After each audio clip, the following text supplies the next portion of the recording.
اللہ تعالیٰ جل شانہ نے قیامت کے دن کی قسم کی تو ساتھ نفس لوامہ کی بھی قسم کی۔ قسم تو کوئی بھی کرے تو سننے والا متوجہ ہوتا ہے کہ یہ جو قسم کی جا رہی ہے تو یہ کسی عنوان کی اہمیت کو بیان کرنا مقصود ہے۔ تو پھر قسم اگر رب کرے تو پھر سمجھنے کے لیے کافی ہے کہ وہ کتنا اہم مضمون ہوگا جس پہ میرا رب ہو کے قسم کر رہا ہے۔ تو قیامت پر اللہ تعالیٰ قسم فرما رہا ہے تاکہ اس کا قسم فرمانا اہل عقل کے لیے کافی ہو کہ اس کے اس بات کے لیے اس سے بڑی کیا دلیل ہو سکتی ہے کہ میرا رب اس پہ قسم کر رہا ہے۔ اَيَحْسَبُ الْإِنسَانُ أَن لَّن نَّجْمَعَ عِظَامَهُ، اللہ تعالیٰ ارشاد فرماتا ہے کہ کیا آدمی یہ سمجھتا ہے کہ ہم ہرگز اس کی ہڈیاں جمع نہیں فرمائیں گے؟ یہ ایک کافر تھا عدی بن ربیعہ، یہ مراد ہے یہاں انسان سے۔ ایک روایت کے مطابق ابو جہل بن ہشام مراد ہے۔ تو یہ ابو جہل یا عدی بن ربیعہ یہ کہتے تھے کہ کیا ہڈیوں کو دوبارہ جوڑا جائے گا، دوبارہ ان کو جمع کیا جائے گا؟ یہ نہیں ہو سکتا، قیامت نہیں آ سکتی۔ وہ کہتے تھے یہ جہاں ہے بس ختم ہو جائے گا کام تمام، لہٰذا جو عزت پانی ہے، جو لذت حاصل کرنی ہے، جو عیش و عشرت کرنی ہے، جو کچھ کرنا ہے اسی جہان میں کر لو۔ آج کل بہت سارے لوگوں کا رویہ بھی یہی ہے کہ بس ٹھیک ہے یہ دنیا ہی سب کچھ ہے، آخرت بس ایک اعتقاد کی حد تک ذہن کے کسی گوشے میں ہے، 2 لمحوں کے لیے خیال آیا تو رک گئے، پھر اپنی وہی ڈگر کی زندگی۔ لیکن آخرت جب تیقن کی اس منزل تک پہنچ جائے پھر انسان کے اعمال کے اندر خود بخود جو ہے وہ نظم پیدا ہو جاتا ہے کہ چونکہ میں اللہ کے حضور پیش ہونا ہے اور ایک ایک عمل کا میں نے حساب دینا ہے۔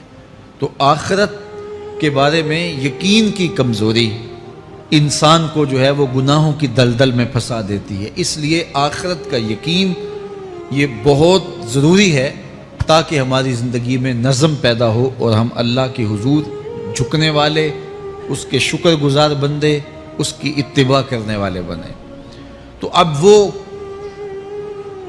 کافر کہتے تھے ابن ربیعہ یا ابو جہل کہ یہ جو ہڈیاں ہیں ان ہڈیوں کو کیسے دوبارہ زندہ کیا جائے گا۔ نضر بن حارث ایک کافر تھا، وہ کہیں سے قبرستان سے پرانی ہڈی اٹھا لایا اور وہ اتنی بوسیدہ تھی کہ ہاتھ کے لمس سے ٹوٹ ٹوٹ کے گرتی تھی، اور حضور کے پاس آ کھڑا ہوا اور آ کے کہنے لگا کہ کیا ان ہڈیوں کو دوبارہ زندہ کیا جائے گا؟ کون ہے ان کو جو دوبارہ زندہ کرے؟ اور 7 ہڈی توڑتا ہے اور اس کے ریزے زمین پہ گرتے ہیں۔ تو حضور علیہ السلام نے اللہ کی جانب سے اس کا جواب دیا۔ ذرا قرآن پڑھیے، سورہ یاسین کا آخری رکوع ہے، وَضَرَبَ لَنَا مَثَلًا وَنَسِیَ خَلْقَهُ قَالَ مَن يُحْیِی الْعِظَامَ وَهِیَ رَمِیمٌ۔ اب وہ باتیں کرنے لگ گیا ہے، اس کی زبان بولنے لگی ہے، اب کہاوتیں ہمارے لیے لاتا ہے، اور کیا کہتا ہے؟ مَن يُحْیِی الْعِظَامَ وَهِیَ رَمِیمٌ، ان ہڈیوں کو کون زندہ کرے گا جبکہ اتنی بوسیدہ ہو گئی ہیں۔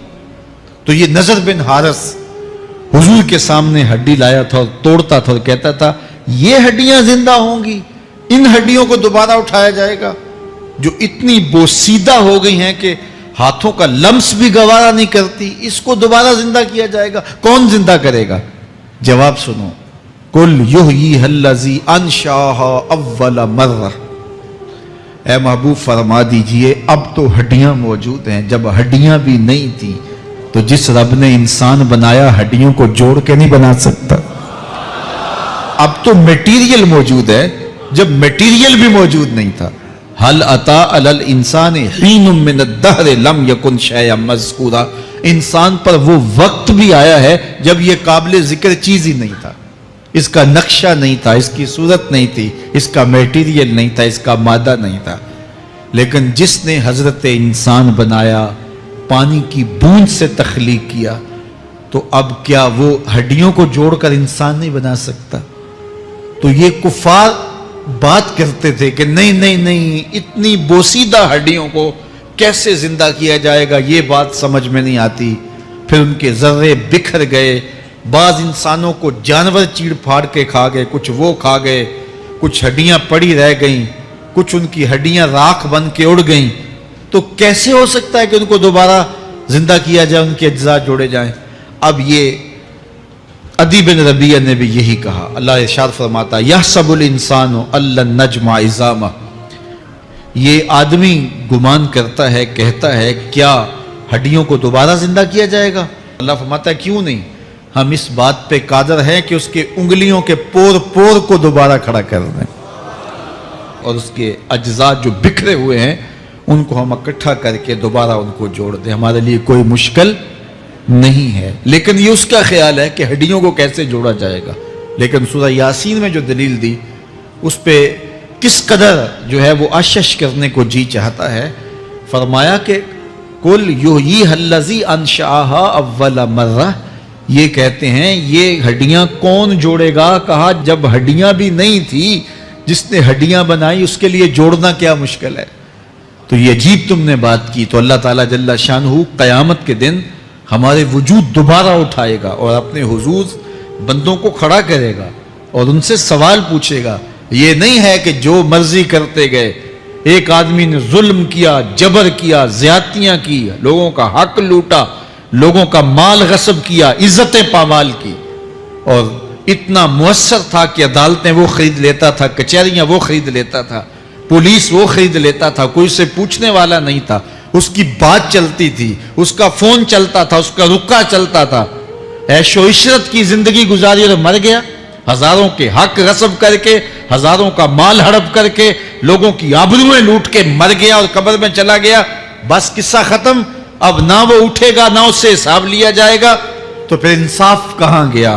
ایک عدالت ایسی ہونی چاہیے کہ جس عدالت میں اس کو بھی پکڑا جائے اور ٹکٹکی پہ باندھا جائے کہ دنیا پر تو کسی نے تجھے پکڑا نہیں، آ اس عدالت میں تیرے خلاف سلطانی گواہ بھی موجود ہیں اور تجھے گناہوں کا، جرم کا بدلہ بھی دیا جائے گا، اور منصف جو ہے وہ انصاف کرے اور ان مظلوموں کو کھڑا کیا جائے کہ دنیا پر تو تمہاری داد رسی کسی نے کی، اس دربار میں تمہاری پوری پوری داد رسی کی جائے گی۔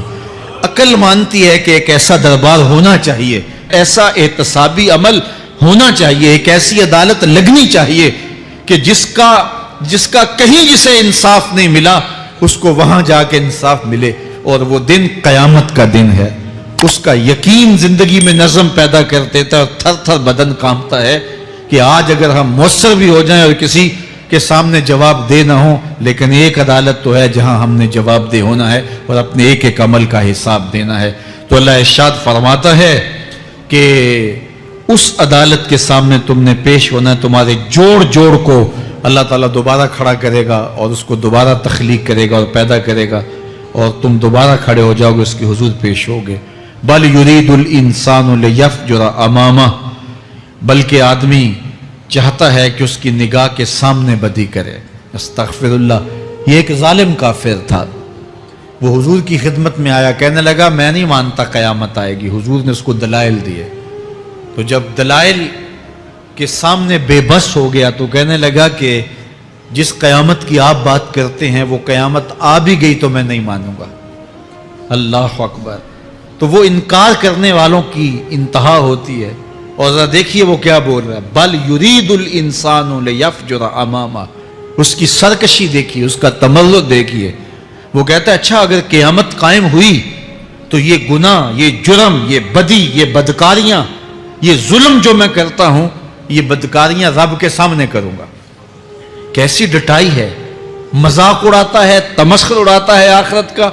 کہتا ہے جو بدیوں کا کاروبار میں نے گرم کیا ہے، جو بدکاریاں میری زندگی کا معمول ہیں، جو دادے عیش دیتا ہوں، جو عزتوں کو پامال کرتا ہوں، جو غریبوں کے پنجے توڑتا ہوں، جو لوگوں کا حق غصب کرتا ہوں، جو برائیاں کرتا ہوں، اگر قیامت قائم بھی ہو گئی تو میں یہ سارے جرم رب کے سامنے کروں گا، پھر وہ مجھے پکڑ کے دکھائے۔ اللہ اکبر۔ یسأل ایان یوم القیامہ، پھر پوچھتا ہے اچھا قیامت کب آئے گی؟ یہ تمسخر کے طور پہ پوچھتا ہے، لاؤ نا قیامت، کب آئے گی قیامت، میں جرم رب کے سامنے کرنا چاہتا ہوں۔ اللہ اکبر۔ اب جواب سنیے، اب لفظوں کا ترجمہ اس زور سے کیا ہی نہیں جا سکتا جس زور کے لفظ ہیں۔ وہ کہتا ہے قیامت کب آئے گی، میں تو یہ جرم رب کے سامنے کرنا چاہتا ہوں، کوئی قیامت نہیں ہے، مذاق اڑاتا ہے، قیامت کب آئے گی؟ آواز آئی، فَإِذَا بَرِقَ الْبَصَرُ وَخَسَفَ الْقَمَرُ وَجُمِعَ الشَّمْسُ وَالْقَمَرُ، جب قیامت آئے گی تو آنکھیں چندھیا جائیں گے، چاند بے نور ہو جائے گا، سورج اور چاند اکٹھے ہو جائیں گے۔ یقول الانسان یومئذ این المفر، آج جو کہتا ہے کہاں ہے قیامت، اس دن بھاگتا پھرے گا، کوئی پناہ گاہ ہو بتاؤ، کوئی ہے ٹھکانہ چھپنے کا، کوئی پناہ گاہ ہے؟ کلا لا وزر، آواز آئے گی کوئی ٹھکانہ نہیں ہے، آج کوئی ٹھکانہ نہیں ہے۔ الی ربک یومئذ المستقر، اگر ٹھکانہ ہے تو صرف رب کے پاس ہے، انہیں ٹھکانہ ملے گا جو رب کے بندے ہیں اور اس کی دہلیز پہ آنے والے ہیں۔ یُنَبَّأُ الْإِنسَانُ یومئذ بما قدم وأخر، اللہ تعالیٰ اس دن بتا دے گا جو آگے بھیجا اور وہ بھی بتا دے گا جو پیچھے چھوڑا، ایک ایک چیز تشت ازبام ہو جائے گی۔ یوم تبلی السرائر فما لہ من قوت ولا ناصر، اللہ فرماتا سارے راز کھل جائیں گے، جو بند کمروں میں جرم کیے داد عیش دیتا رہا وہ بھی کھل جائیں گے، اور پھر کوئی طاقت نہیں ہوگی، کوئی زور نہیں ہوگا، کوئی زر نہیں ہوگا جو اس کو بے نقاب ہونے سے بچا سکے۔ اے داور حشر میرا نامہ اعمال نہ پوچھ، اس میں کئی پردہ نشینوں کے بھی نام آتے ہیں، تو وہ کتنا سخت دن ہوگا۔ ارشاد فرمایا جائے گا کہ جو آگے بھیجا، جو پیچھے چھوڑا، جو جرم کرتا رہا، جو نیکیاں کی، جو برائیاں کی، سب کچھ تشت ازبام ہو جائے گا۔ بل الانسان علی نفسہ بصیرہ، بلکہ آدمی خود اپنے حال پر اچھی طرح خود آگاہ ہے۔ ہم اسے نامہ اعمال کے دفتر دیں گے جہاں سب کچھ لکھا ہوگا۔ قرآن بتاتا جب نامہ اعمال سامنے آئے گا تو وہ بے ساختہ پکار اٹھے گا، ما لہذا الکتاب لا یغادر صغیرۃ ولا کبیرۃ الا احصاها، ہائے اس کتاب کو کیا ہوا، اس نے چھوٹی بڑی کوئی بات نہیں چھوڑی، سب کچھ لکھ دیا۔ نامہ اعمال سامنے ہوگے، زمین بولے گی، ہاتھ پاؤں بولیں گے، فرشتے بولیں گے، کرامن کاتبین بتائیں گے یہ کیا کیا جرم کرتا رہا، کیا کیا گناہ کرتا رہا۔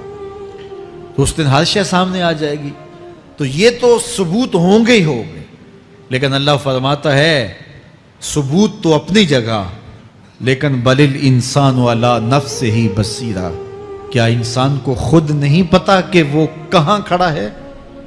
اس کو اپنے جرائم کی فہرست خود یاد ہے، اس کے ضمیر پہ خود اس کا بوجھ موجود ہے، اسے یہ نامہ اعمال نہ بتاتے، فرشتے نہ بتاتے، پھر بھی اسے پتا تھا کہ میں کیا ہوں اور کہاں میں نے جرم کیا ہے۔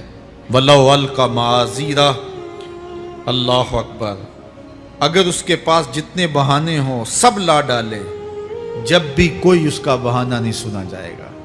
قیامت کا دن ہوگا، دنیا کے اوپر تو بہانوں سے انسان بچ نکلتا ہے، کوئی جھوٹ بول لیا، کوئی جھوٹا گواہ پیش کر دیا، کوئی مکر کر لیا، کوئی رشوت چل گئی، کوئی سفارش کام آ گئی، کوئی بہانہ تراش لیا، بات کو توڑ موڑ کے پیش کر لیا۔ لیکن قیامت کا جب دن ہوگا تو کوئی نہ جھوٹا گواہ چلے گا، نہ رب کی پولیس رشوت لیتی ہے، نہ وہاں انصاف کے خلاف کوئی کام ہوگا، اور نہ ہی کوئی بہانہ چل سکے گا۔ اللہ اکبر۔ دوسری بات مفسرین نے یہ بھی لکھی کہ بعض اوقات یہ ہوتا ہے کہ انسان اپنے گناہ پر، اپنے جرم پر کوئی بہانہ تلاش کر کے لوگوں کو مطمئن کر لیتا ہے۔ جو اس نے جرم کیا، کسی سے زیادتی کی، کسی کا حق غصب کیا، تو لوگوں نے ملامت کی تو وہ کوئی بہانہ تلاشتا ہے اور لوگوں کو مطمئن کر لیتا ہے۔ بعض اوقات لاجواب کر دیتا ہے، بعض اوقات مطمئن بھی کر لیتا ہے۔ وہ لوگوں کو تو مطمئن کر لیتا ہے لیکن وہ خود مطمئن نہیں ہو سکتا۔ جس نے جرم کیا ہوتا ہے، جرم اس کو اندر سے ڈستا رہتا ہے، اس کا ضمیر اس کو ٹھوکریں مارتا رہتا ہے، اندر کی بے چینی اسے تنگ کرتی رہتی ہے، اگرچہ وہ دلائل سے، مکر و فریب سے، باتوں کو توڑ موڑ کے عذر کر لیتا ہے، کوئی بہانہ بنا لیتا ہے، لیکن اس کے باوجود اس کے اندر کوئی چین، اندر کوئی اطمینان نہیں ہوتا۔ اللہ اکبر! تو مجرم بے چین رہتا ہے۔ آج ہماری بے چینیوں کا ایک سبب ہمارا مالک کی دہلیز سے منہ موڑنا اور بہت سارے دیدہ نادیدہ گناہوں کا ارتکاب کرنا ہے۔ جب ہم سے سستیاں ہو جاتی ہیں، کوتاہیاں ہو جاتی ہیں، تو وہ گناہ ہمارا پیچھا نہیں چھوڑتے اور ہمیں بے چین اور مضطرب رکھتے ہیں۔ تو بعض اوقات جو ہے وہ ہم کہتے ہیں کہ پتہ نہیں بے چینی کیا ہے۔ بے چینی گناہوں کی ہے۔ گناہ طبیعت میں بے چینی پیدا کر دیتا ہے، سکون نہیں آنے دیتا۔ اطمینان کی دولت چھن جاتی ہے جب کوئی شخص گناہ کرتا ہے، اور یہ لازمی نہیں ہے کہ وہ کسی کا حق غصب کرے، اس نے کسی کی عزت ہی پامال کی ہو، اس نے کسی کی آبرو پہ حملہ کیا ہو۔ اگر نماز چھوڑی ہے تو بے چینی یہ بھی کم نہیں ہے، یہ رب کی نافرمانی ہے۔ اگر اس کی نظر بھٹکی ہے تو یہ بھی کم بے چینی نہیں دیتی۔ اگر اس کا خیال بہکا ہے، اس نے زبان سے کسی کو دکھ دیا ہے، اس نے کسی کے لیے سب و شتم کا انداز اختیار کیا ہے، گالی گلوچ کا رنگ اختیار کیا ہے، تو پھر کیا ہوا کہ یہ بے چینی اندر کو توڑتی رہتی ہے۔ انسان چلتا پھرتا ہے لیکن اسے طمانینت نہیں ملتی، اسے سکون نہیں ملتا۔ سکون کب ملے گا؟ سکون تب ملتا ہے جب کسی سے زیادتی کی ہو تو اس سے جا کے معافی مانگ لی جائے، اور اس لجاجت کے ساتھ معافی مانگی جائے کہ وہ مجبور ہو جائے معاف کرنے پہ، تو پھر اندر طمانینت اتر جاتی ہے۔ اگر رب کی نافرمانیاں کی ہیں تو لیلۃ القدر کے دامن میں اس سے معافی مانگ لو، اتنی لجاجت سے معافی مانگو، اس قدر رو کے معافی مانگو، ترلے منت پہ اتر آؤ، ہاتھ جوڑو، آنسو بہاؤ، چیخو، چلاؤ، رو، اس کی دہلیز سے لپٹ جاؤ، اس سے اپنے گناہوں کی معذرت کرو۔ جب مالک نے معاف کر دیا، اندر کی ساری بے چینیاں مٹ جائیں گی، دل کو قرار مل جائے گا، دل کو تسکین نصیب ہوگی۔ تسکین اس کی دہلیز سے تمہیں ملے گی، یہ اندر سے پھوٹتی ہے، باہر سے نہیں آتی ہے۔ تسکین کے قافلے اندر ہی اترتے ہیں، اندر سے اس کے سوتے پھوٹتے ہیں، اس کے چشمے پھوٹتے ہیں۔ ہم باہر سے ڈھونڈتے ہیں، باہر سے تسکین نہیں ملتی، یہ اندر سے آئے گی۔ اس لیے اس دل کے اوپر لگے ہوئے میل کچیل کو، غلاظت کو دور کر لو اور کھرچ دو دل کے اوپر پڑے ہوئے جتنے بھی زنگ ہیں، تو پھر نتیجہ کیا ہوگا؟ دل ستھرا ہوگا، مصفا ہوگا، مزکا ہوگا، تو پھر دل پر نور ہوگا، تو پھر آپ کو زندگی گزارنے کا لطف اور سرور اور مزہ آنے لگ جائے گا۔ تو انسان جب دلیلیں تراشتا ہے، اس سے بعض اوقات اپنے آپ کو بھی مطمئن کرنے کی کوشش کرتا ہے، اوروں کو بھی مطمئن کر لیتا ہے، لیکن حقیقت میں اطمینان نہیں ہوتا، وہ بے چینی ہوتی ہے۔ تو اللہ تعالیٰ جل شانہ اس کہانی کو بیان کرتے ہوئے ایک اور مضمون کو بیان کیا، اور یہ بالکل درمیان میں جملہ معترضہ کے طور پہ جو ہے وہ نظر آ رہا ہے کہ بات تو چل رہی ہے، تو اچانک اللہ اپنے محبوب سے مخاطبہ فرماتا ہے اور کیا ارشاد کرتا ہے؟ لا تحرک بہ لسانک لتعجل بہ۔ تو یہ اچانک بات کیوں آ گئی؟ اصل بات یہ تھی کہ جب وحی نازل ہوتی تو آقا کریم علیہ السلام ہمہ تن گوش ہو کے اس وحی کو سنتے، پھر اس کو محفوظ کرنے کی فکر ہوتی کہ جو میں نے سنا ہے وہ اچھی طرح مجھے یاد ہو جائے، اور پھر آقا کریم علیہ السلام کی تیسری فکر یہ ہوتی کہ اس کے جو معارف ہیں، اسرار ہیں، اور اس کے جو ثمرات ہیں، اس کی جو تفصیلات اور نکلنے والے اس کے نتائج ہیں، وہ بھی اچھی طرح جو ہے وہ میں سمجھ پاؤں۔ تو یہ تین مشقتیں بیک وقت حضور گوارا کر رہے ہوتے۔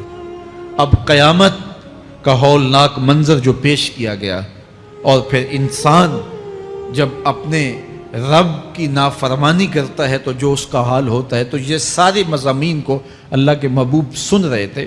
حضور کے قلب اطہر پر گرانی آئی، اور میرے رب کو کیسے گوارا تھا۔ جو حضور سن رہے تھے جلدی جلدی اس کو زبان پہ لانا چاہ رہے تھے تاکہ وہ اچھی طرح ازبر ہو جائے، لیکن اللہ نے محبوب کی اس مشقت کو دیکھا تو فرمایا لا تحرک بہ لسانک لتعجل بہ۔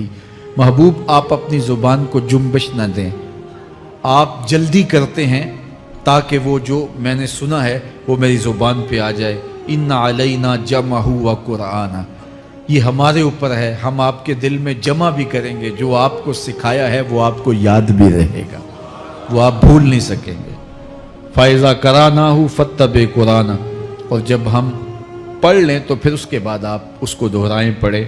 ثُمَّ إِنَّ عَلَيْنَا بَيَانَهُ، پھر اس کی تفصیل بھی ہمارے ذمہ ہے، اس کا بیان بھی ہمارے ذمہ ہے۔ اس سے وہ لوگ جو حجیت حدیث کا انکار کرتے ہیں اور پھر وہ کہتے ہیں کہ نہیں بس قرآن مجید کی آیات ہی ہیں، اس کے علاوہ اور کچھ نہیں ہے، وہ من اللہ نہیں ہے، تو یہاں غور کرنا ہے۔ ثم ان علینا بیانہ فرمایا گیا، پھر ہمارے اوپر ہے اس کا بیان جو آپ کو ہم القاء کریں۔ اور آقا کریم نے فرمایا، سنن نسائی کی روایت ہے، انما اوتیت القرآن ومثلہ معہ، مجھے قرآن دیا گیا اور قرآن جتنے اور علوم بھی میرے سینے میں رکھے گئے۔ تو صرف قرآن ہی نہیں اتارا گیا حضور کے سینے میں، حضور کے سینے میں بہت کچھ نازل کیا۔ حضور کا سینہ گنجینہ ہے اسرار و معانی کا، اور اللہ تعالیٰ جل شانہ نے اپنے محبوب کو بہت کچھ عطا کیا۔ یہ بیان کرنے کے بعد فرمایا، کلا بل تحبون العاجلہ وتذرون الآخرہ۔ اللہ اکبر، کوئی نہیں بلکہ یہ جو تم لوگ ہو اے کافرو، تم اس چیز کو پسند کرتے ہو جو بالکل نقد ہے، جو جلد ملنے والی ہے۔ دنیا کا سودا نقد ہے، دنیا کے نفع نقد ہیں، دنیا کی لذات نقد ہیں۔ شیطان کہتا ہے اب چوری کرو اب مال آئے گا، اب زنا کرو اب لذت ملے گی، اب ڈاکہ کرو اب امیر ہو جاؤ گے۔ تو دنیا کے سودے نقد ہیں اور آخرت کے وعدے ادھار ہیں۔ تو ارشاد فرمایا، بل تحبون العاجلہ، تم دنیا کی جو عاجل چیزیں ہیں، جو بالکل نقد سودے ہیں، تم ان کے پیچھے پڑتے ہو، وتذرون الآخرہ، اور آخرت کو چھوڑتے ہو۔ دوسرے مقام پہ ارشاد فرمایا سورہ الاعلیٰ میں، بل تؤثرون الحیاۃ الدنیا والآخرۃ خیر وابقیٰ، تم دنیا کی جیتی زندگی کو ترجیح دیتے ہو، حالانکہ آخرت بہتر بھی ہے اور دائمی بھی۔